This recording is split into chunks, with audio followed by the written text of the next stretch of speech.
Alors, rebonjour à tous, ici c'est Jean qui vous parle pour la chaîne du Maître des couteaux. Alors, on poursuit nos vidéos de décompte. On m'a suggéré d'utiliser plutôt le terme décompte que compte à rebours. Alors, on est vraiment rendu au bout de cette playlist-là, parce que, bon, ma collection a ses limites. Et pour terminer, parce que vous aimez ça, je n'avais pas pensé me rendre jusque-là au début, je vais vous avouer, mais c'est très populaire, ces vidéos-là de décompte. Alors, j'ai décidé de vous faire là, avec le résiduel, mais avec 3 compagnies, parce que j'ai moins de couteaux. Alors, il reste cette vidéo-ci et une autre après, et après ça, on va passer à autre chose. Alors, on va commencer avec la compagnie SRM.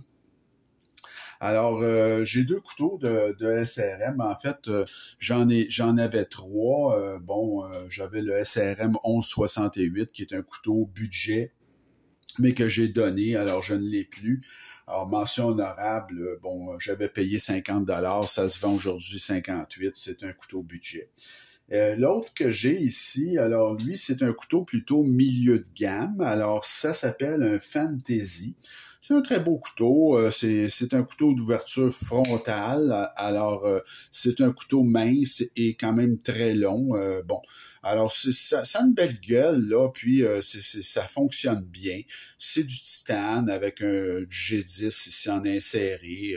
C'est très correct comme couteau. C'est du N690 pour l'acier, là.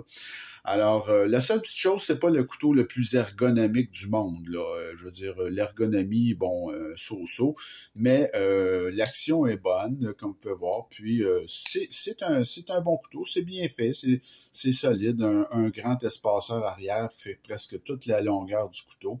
Donc, c'est bien fait, mais l'autre que j'ai de cette compagnie-là est meilleur. Donc, lui, c'est notre deuxième position. Le SRM Fantasy. En passant, c'est un couteau que j'ai payé 130$. C'est toujours son prix, là, 130$. L'autre, par exemple, lui, c'est un couteau, je vous dirais, là, qui en vaut vraiment la peine. Alors, c'est le grand Azika.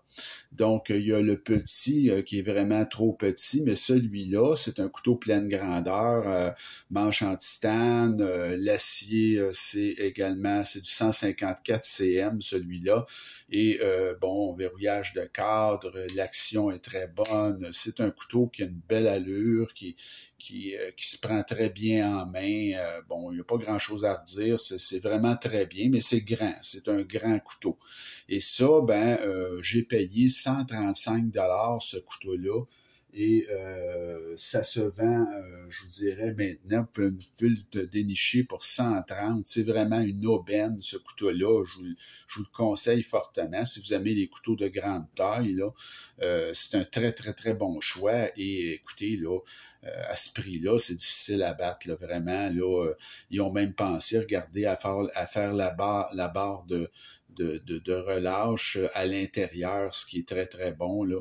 Alors, moi, je trouve que ça, c'est vraiment un très bon achat, là. Si vous y avez accès, n'hésitez pas. Alors, c'est le SRM Azika, le format régulier, pas le petit. On va poursuivre maintenant avec la compagnie Real Steel. Alors, la compagnie Real Steel, j'en ai 2. Le premier que j'ai classé, là, donc, c'est le Luna. C'est très connu, ce couteau-là. Alors, contrairement à l'autre que je viens de vous présenter, lui est très petit. Et c'est ce qu'on appelle, pas cette version-là, mais c'est un couteau qui a été construit pour être un slip joint, c'est-à-dire un couteau qui ne barre pas. OK? Et dans sa version slip joint, il y a plusieurs configurations en fibre de carbone. C'est très joli comme petit couteau. Ça fonctionne très bien, mais ça s'ouvre là, tranquillement et ça se referme. Mais cette version-ci, c'est une version avec un verrouillage de cadre. Le manche est en... Je sais pas trop là, si c'est... qu'est-ce que c'est exactement, si c'est de l'acier qui ont anodisé ou je crois que c'est plutôt ça, là. Mais c'est un petit couteau qui est très, très joli, qui a un très beau design, mais oubliez ça au niveau de l'action, là, c'est une action, essayez pas d'ouvrir ça, ben regardez, je l'ai eu, là, mais vous arrachez le pouce sur cette espèce de goujon qui est mal fait, là.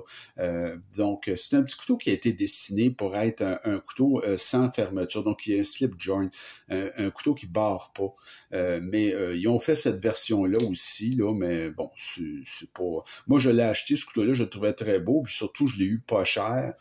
C'est un couteau que j'ai payé 50$ et son prix régulier, c'est 69$. Alors, le Real Steel Luna.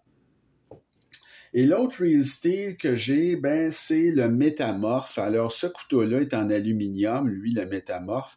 C'est un design de Ostap L, une ouverture frontale. Alors, lui, c'est un couteau, là, fait sur le long, un peu comme notre ami le Fantasy là, de SRM. Alors, c'est un petit couteau qui fonctionne très bien. Lui, la manche est en aluminium. Alors, c'est très joli, l'aluminium anodisé, mais c'est extrêmement glissant, par contre. Alors, l'action, elle est très bonne, ça fonctionne bien.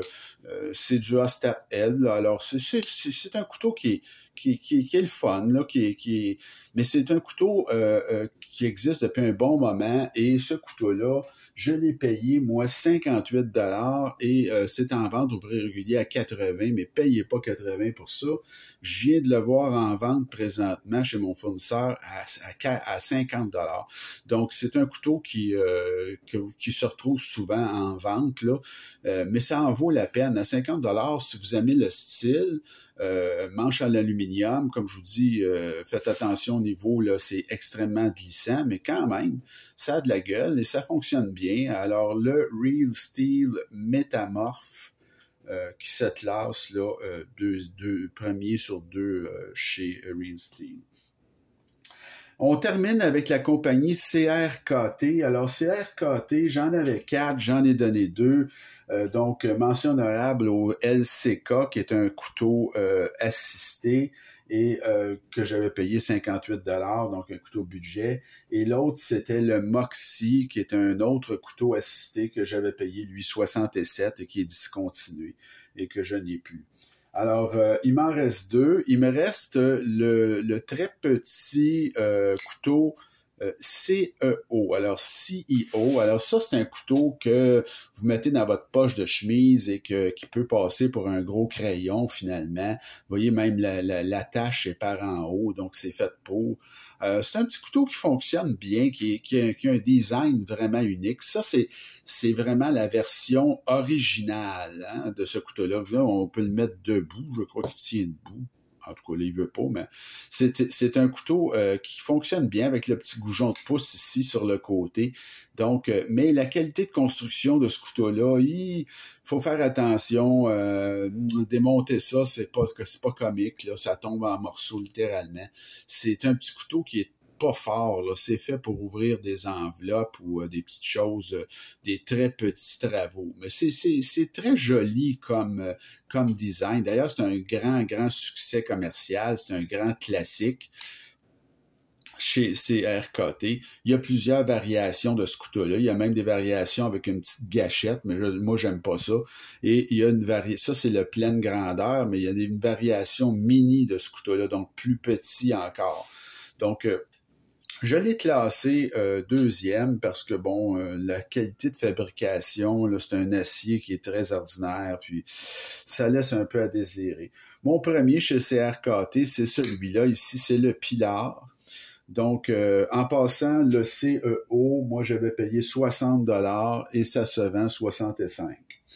Le Pilar, alors c'est un couteau qui est très solide. Je l'aime beaucoup. C'est un petit couteau pas trop gros, mais vous avez une très bonne prise en main, une position avancée. Il n'y a pas de dentelure sur le dessus, mais ça, c'est très fort. C'est fait très solide. Verrouillage de cadre. En arrière, c'est de l'acier. Verrouillage de cadre. En avant, vous avez du G10. Donc, c'est ça, c'est pas non plus un acier là, de grande qualité qu'il y a là-dessus. Je me rappelle plus qu'est-ce que c'est. Ça doit être en D2, quelque chose comme ça.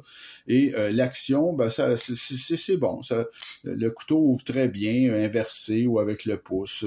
Et la prise en main est agréable, même si c'est un petit format. Donc, et c'est pas trop pesant aussi. C'est assez léger.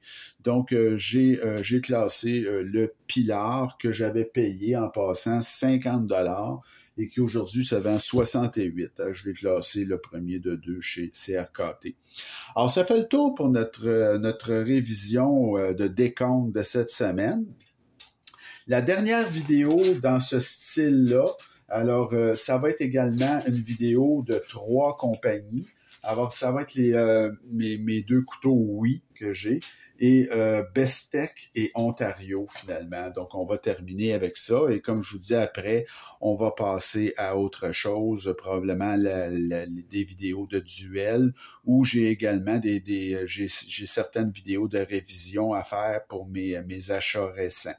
Alors, je vous souhaite une bonne fin de journée. Continuez à m'écrire et à vous abonner à ma chaîne et on se retrouve très bientôt. Salut!